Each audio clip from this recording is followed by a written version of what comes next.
dressed in fancy suits and polished shiny shoes. A noble crowd gathers in a palatial hall, surrounded by a thick and high wall.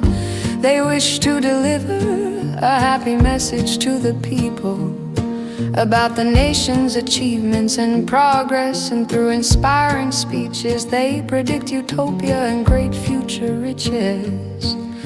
Yet sometimes amongst them arguments erupt, but of course not to disrupt or corrupt. They just try to be fair in dividing the lion's share. And it is done almost in a civilized manner,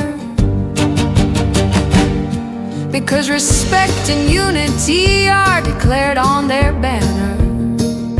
In fact, they are peace-loving folks. They don't battle with swords. Instead, they cut slush and destroy using sharp words. Of course, they reject any form of violence or gore, while sending others to fight a bloody war.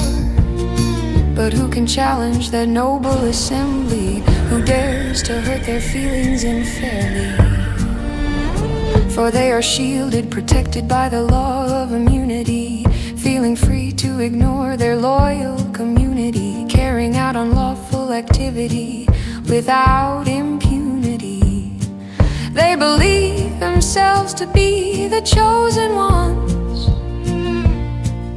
selected for a glorious mission. Oh, the hard